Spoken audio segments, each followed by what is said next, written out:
everybody. How are you today? You all right? Thank you very much. I appreciate that. This lady here wants to take your picture, so we're going to start with a big picture. So when I say Dogfest, you all go Dogfest. Are you ready? 1, 2, 3. Dogfest! 1, 2, 3. Dogfest! Apparently she wants one more. Now don't be taking pictures of my ass.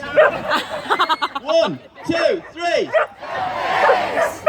Alright, apparently that's okay. Right, alright. Okie dokie. Now then. A little silence. A little quiet. It's an important moment, mate. I'm about to say something about your kin. This afternoon, I'm going to talk to you about something as I am this morning, but more importantly than that, this afternoon, I'm going back to the practice.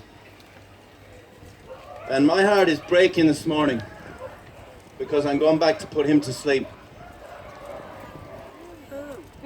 And we have fought for 118 days, I think, to save his life. And today we lose. And I can't come on stage and not tell you the truth of life, generally. And I can't come on stage and tell you this is about me, because it's not about me, it's about you. It's not about us, it's about those dogs. And it's about what they mean to us in a field that matters probably more than any other field in the world right now, in a world torn apart by all kinds of war and hatred. I guarantee you that per square foot there's more molecules of love in this field than there is anywhere else on planet Earth.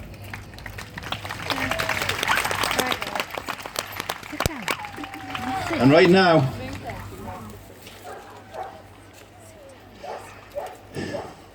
though my heart is breaking for my friend that I'm going to put to sleep tonight, you must keep the love. And you must, every single day when you see your dog, realize that that love can change the world. Have you noticed there's not a bark in the field? You know why that is? Because they feel safe. If we all felt safe, we would feel free to live our lives the way we chose, with love in our hearts, love in our minds, and do the right thing. So I'm going, for the next half hour or so, 45 minutes, I'm going to take you through the things I've learned in the last 3 years. And I thank you so much for being on this journey with me. And I'm going to offer up this lecture on behalf of PJ, who today ends his time on planet Earth. And I'm going to offer it up on behalf of all of you who love a dog in this moment in time. And I'm going to offer it up for my life's purpose. That's that charity over there. Everything I have and everything I am, everything I ever wanted to do is under that tent. And that tent is supposed to give animals a fair deal for all the love they give to us. And we will fund research and awareness that tells the world that love is the only thing that matters, that tells the world that the love that you have for a dog could change the world, that tells the world that it is time to stand up and realize that dogs and other animals have given us so much, it's time to give it back. And as a society, we could be so much better if we research drugs and implants together and move forward with one medicine. That is my life's purpose. Try and give them a fiver, please, because they really matter in the world. And this is not for me. I don't care about being a hero. It makes no odds to me.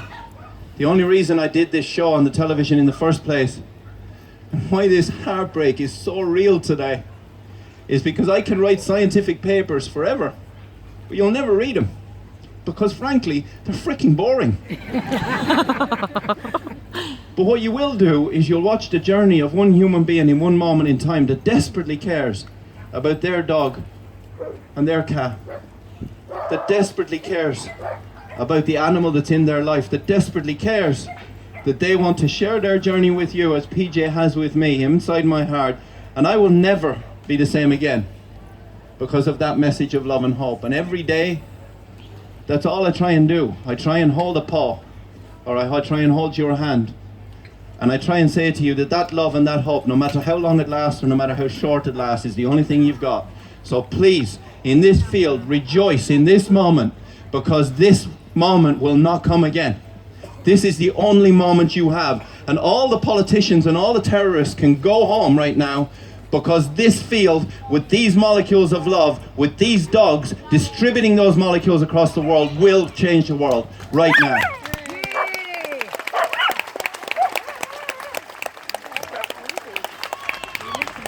And this is a very, very important message, particularly in the region of Manchester, where you've been through such sadness, and my heart goes out to those people.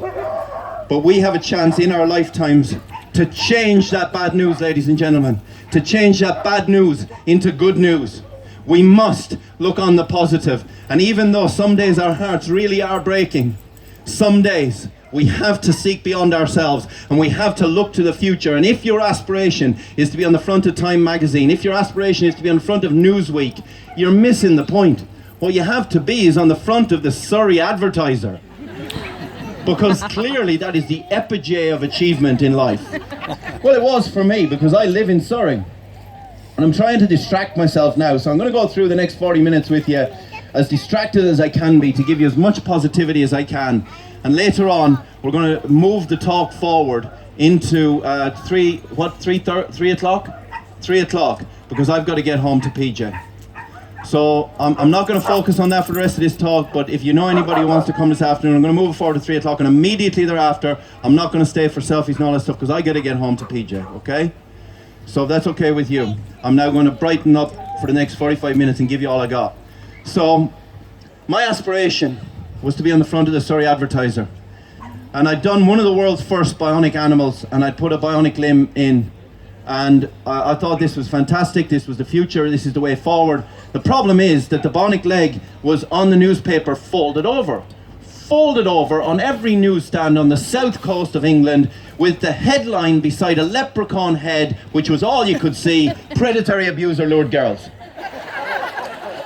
That's it, just my head and that headline. No bionic leg, just my head and that horrible headline, which goes to show how the press can build you up and knock you down. And I nearly came in close contact with this exact thing on my way back from this venue last year.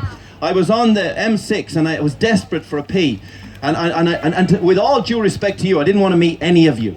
So I had my hoodie up and I'm like, oh, I hope there's no people from Dogfest here. I hope there's no, I'm desperate for a pee. So I'm going through the filling station. You know those things, I have to go through all the point of sale items. I'm like, I don't want sweets. I don't want any of those things. I certainly don't want Hello Magazine. And I go past, and I eventually end up in the toilet at the sink, and I go, oh, phew, I'm here. And I stand up, turn around, and an 8-year-old girl in the ladies' toilets goes, "Hey everybody, it's the Super Vet!" Brilliant. So now the Sun have a great title, don't they? Supervert.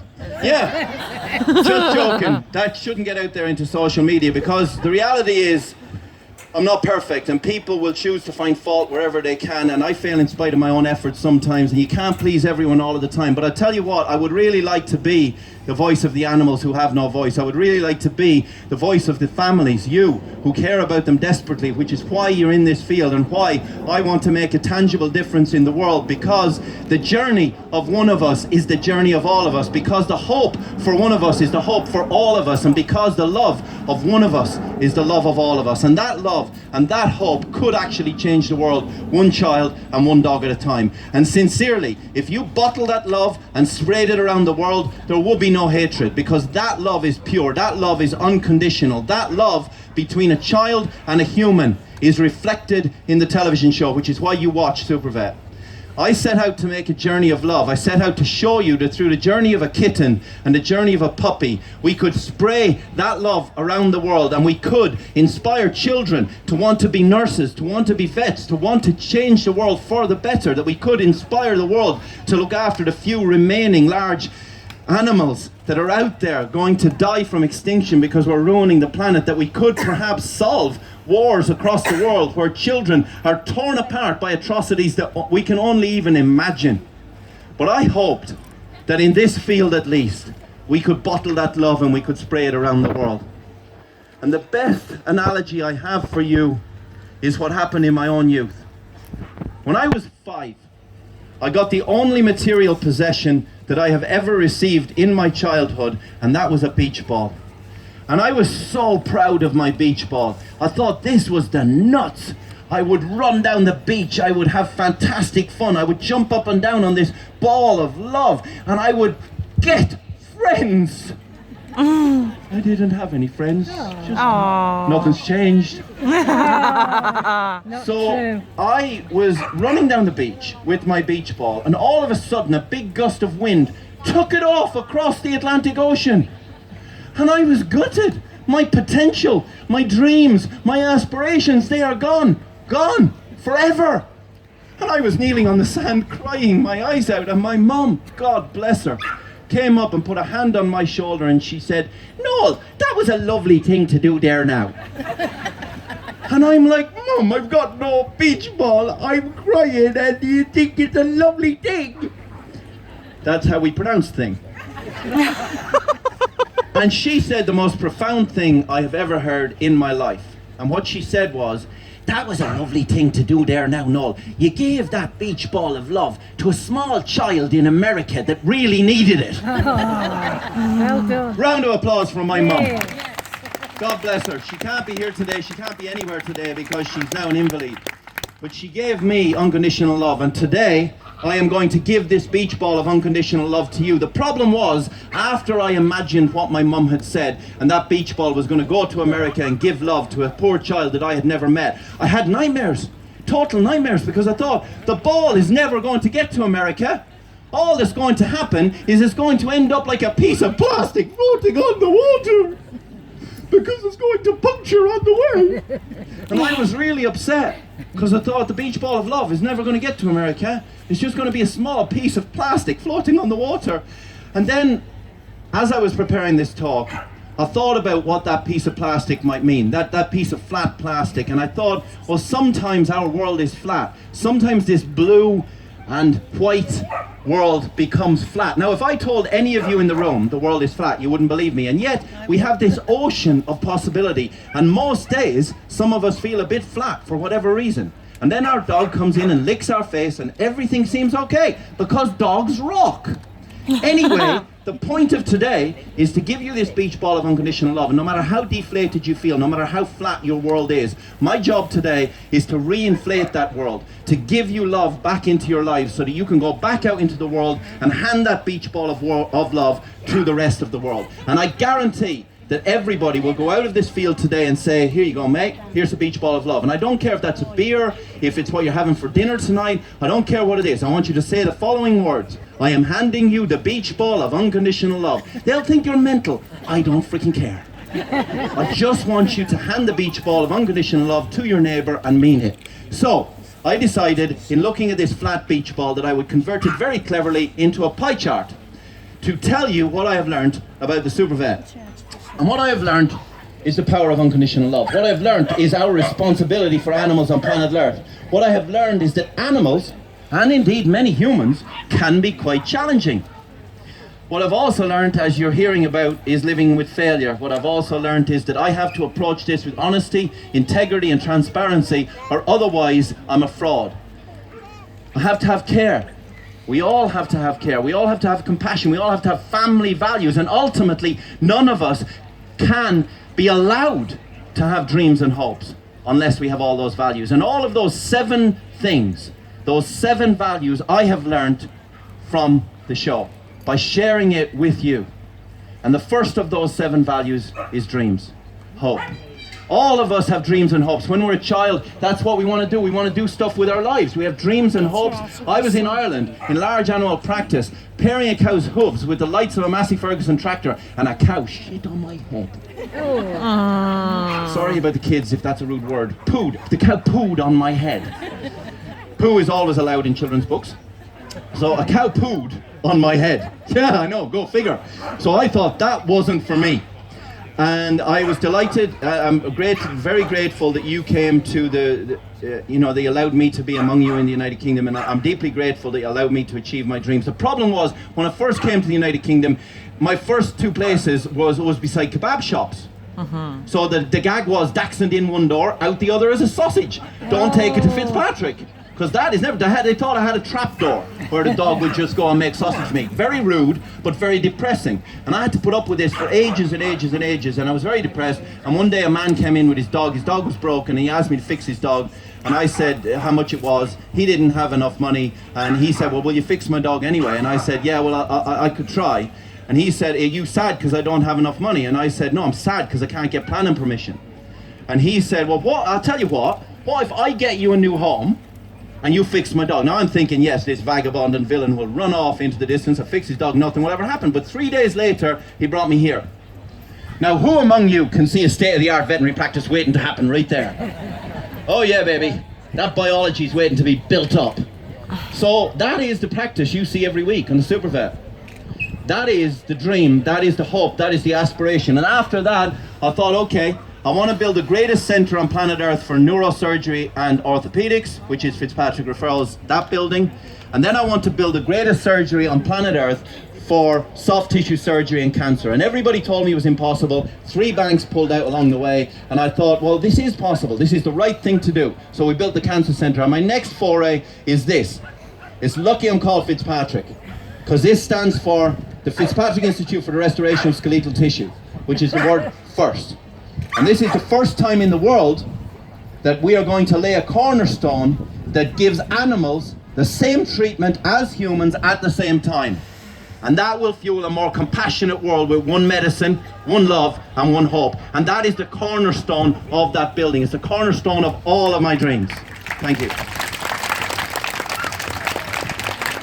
But I want you to clap louder, because this is not about me, it is about my team. So give my team, who are over there and over helping out the dogs washing, the biggest round of applause. That's Amber right there. Give Amber a big round of applause right there. Fantastic, well done. You came up at exactly the right moment to get applause.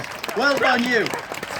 So I thought, okay, I'm going to build a field of dreams for the Avengers. Now the Avengers would be pretty crap if they just stayed in their house, wouldn't they? I mean, if they didn't have the gizmos to get and solve world problems, they'd be fairly crap. So I thought, well, I'll get them all on board. I'll build the best places on planet Earth for them to solve the problems of the animals, and then we'll go out into the world and we'll solve the world's problems. So we've just begun. We've just begun. And the thing I want to tell you, the reality is, in getting from that small place to these 3 big places, the reality is that that takes money.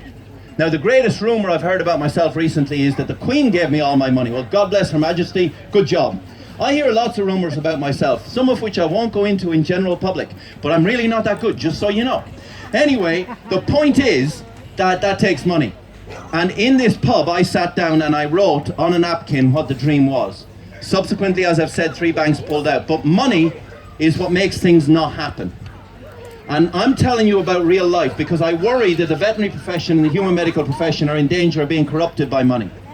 I don't believe that that should be the case, and I don't believe you should allow it to be the case. You have choice. You can dictate what happens for the future of animals. But here's the thing about money. This week was very, very sad for me because I cancelled the One Live Music Festival because we had no money. So I'd spent quite a lot of money building this festival up, and nobody bought tickets, or not enough people bought tickets.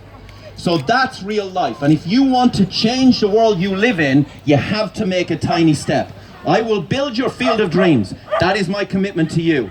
Your commitment, if you want to do anything, is to buy a ticket if that comes out next year, if they choose to fund it. Because what I can't do is flush it all down the toilet. Because what I really want is every year for us to remind each other and ourselves that one love, one planet, and one medicine is the best way forward for planet Earth. So if you want that to happen next year, understand that it's all for that charity. Understand I don't want it except for you, and the fact that I can actually spread that word of love throughout society. Because this is not about money any more than the Super Vet television program is about money. It's not about a fancy implant that goes in a dog's elbow. You would never watch a program with a fancy implant, would you?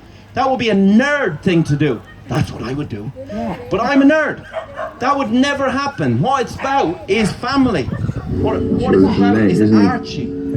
Yes, he is. Very big guy. My family. Her family. That's what it's about. So when we show you this high-tech stuff on the telly, the reality is that that's the backdrop to a story about love. A story about care, compassion, and family. His plan is to cut one of the bones in Archie's forearm, the ulna, and then twist it into the correct position. He'll then attach one section of the implant to Archie's forearm and the other section to his upper arm.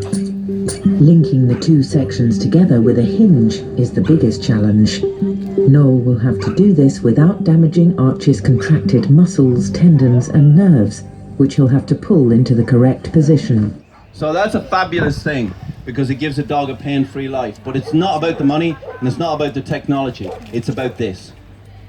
And this is unconditional love. Yay! Good boy. Archie's doing really well now. I'm very pleased. What is it? What is it? So that is Archie's redemption, because we did the right thing. That is care and compassion. That is family. And doing the right thing is very difficult, because when nobody else is watching, would any of us look in the mirror and absolutely do the right thing? I show you numerous examples on the television show that teach us the value of care and compassion and of doing the right thing. Wilson had numerous other surgeries and didn't really work out for him, and he had really bent paws, and subsequently he got an infection. But as we did that surgery, you weren't interested in the high-tech gizmo. You weren't interested in the video on the bottom.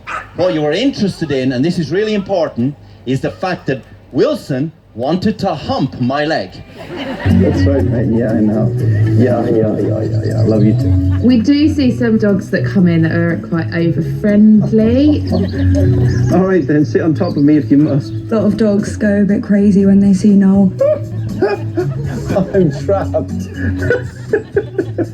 I think Noel definitely loves the attention. He might keep it secret, but he loves it. Let me up. Sometimes he just needs a hug, and a dog's the only one that will give it to him. Well, you're able to use your leg. I'll give you that, mate.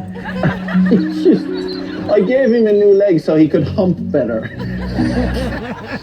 So that is why you watch the show, and I'm deeply grateful for that, because it allows me to get a message out there that is important about Wilson and Wilson's mum, who would do whatever it took to get Wilson well again. And that's really important in society, to do the right thing. This is Willow, who ran into a tree and broke her neck, and this is really late at night when Willow has no other options, and we either put her to sleep or we operate in the middle of the night. And if we move those two really sharp pieces of vertebra, this dog could bleed to death in less than 3 minutes.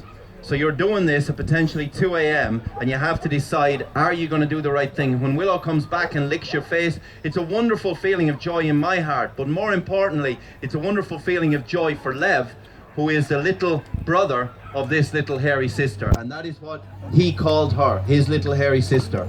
Because she was adopted and he was adopted, and his mum sent me the most beautiful email thanking me for helping him, because he got through his bullying at school and he got through all of the other trials and tribulations of life because he has his little sister with him. That is doing the right thing.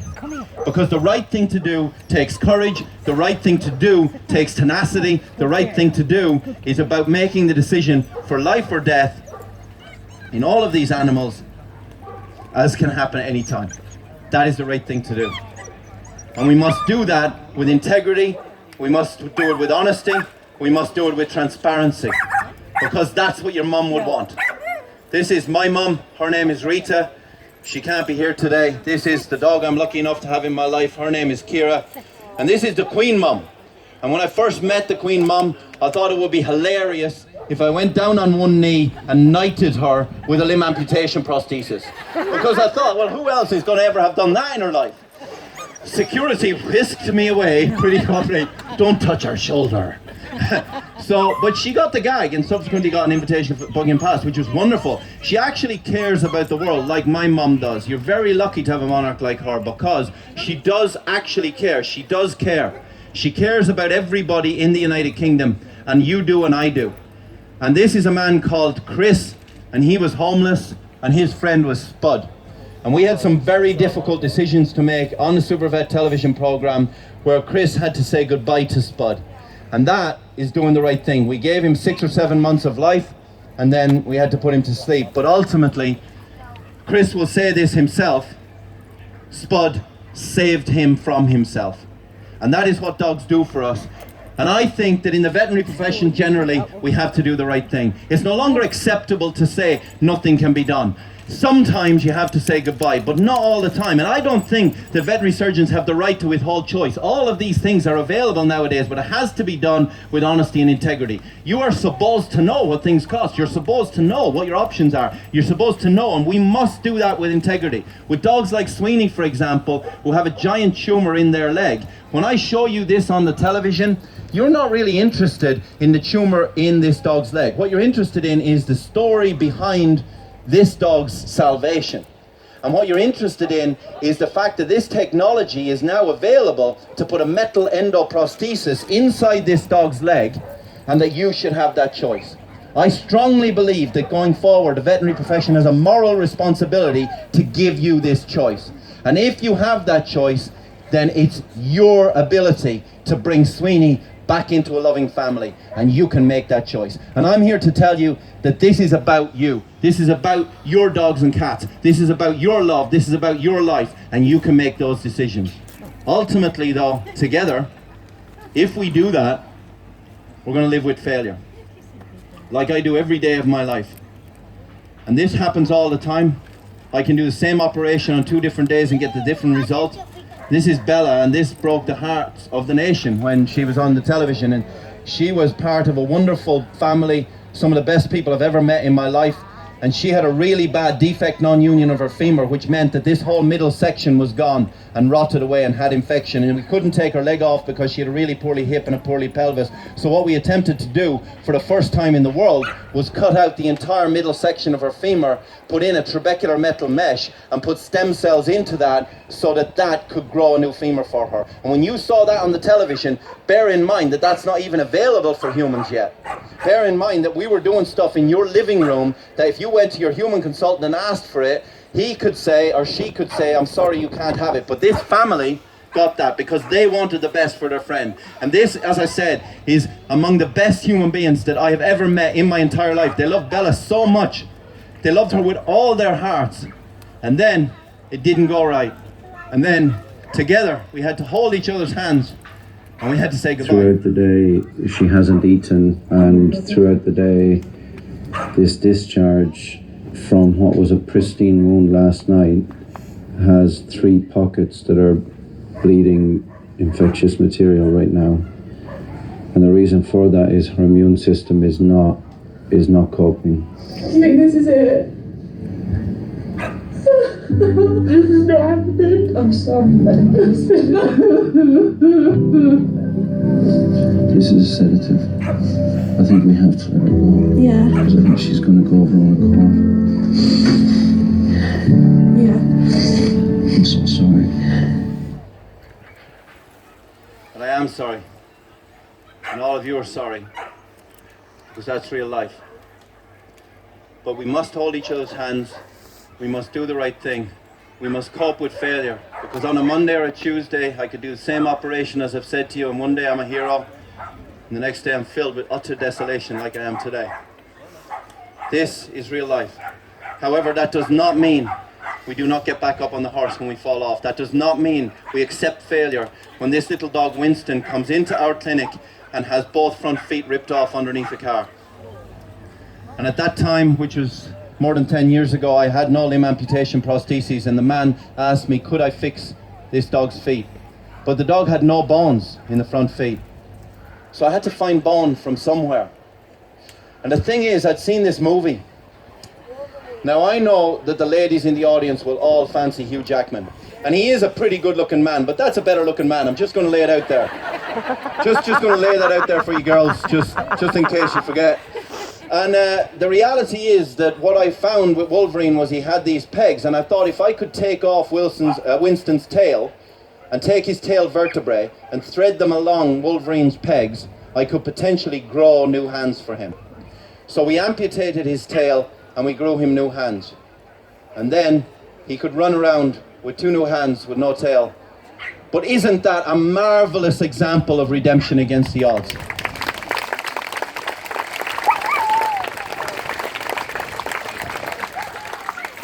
And that's wonderful. And that makes up for all the hardship, all the pain, all the suffering, all the grief, and all of the holding of the hand when you have to say goodbye. Because for every 20 or 30 things that work out, Occasionally we fail, and that's okay. We must get back up and try again. However, sometimes people are not kind. Sometimes I fail and people lash out.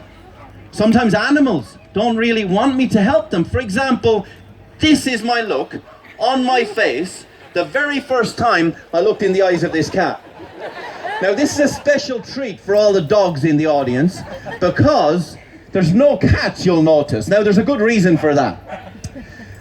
And this is probably the reason.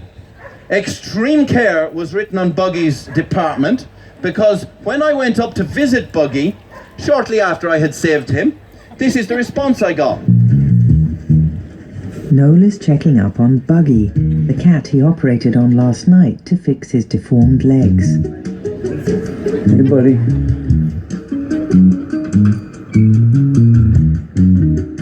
Good boy, Buggy. Oi! He's a feisty little fella, isn't he? The nurses have told me that he's been like this all morning. I know it's only the day after surgery, but he is so feisty. Now, He likes feisty to bite everybody. He wants to tear us to pieces. was the only legal word that Channel 4 would allow me to use. There's another Irish word which begins with F also, which I won't mention because you've got children in the audience. But the reality is that some animals, like Buggy, don't exactly take kindly to the reception of medical care.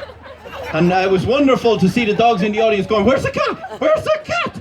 Where is that cat?"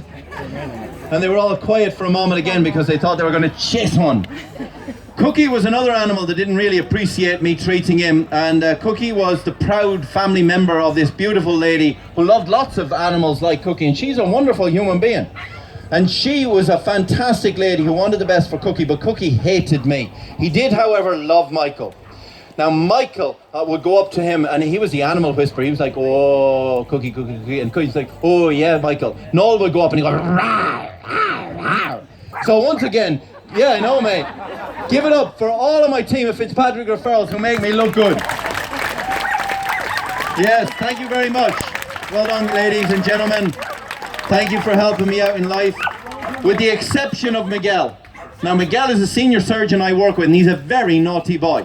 Brilliant surgeon, but I have obsessive compulsive disorder, which means I need to spread out the bones on the desk beside me when I consult every morning. If I walk down, sit by my computer screen, I go femur, humerus, radius, ulna, pelvis. No pelvis! Miguel! Just stealing all his little toys.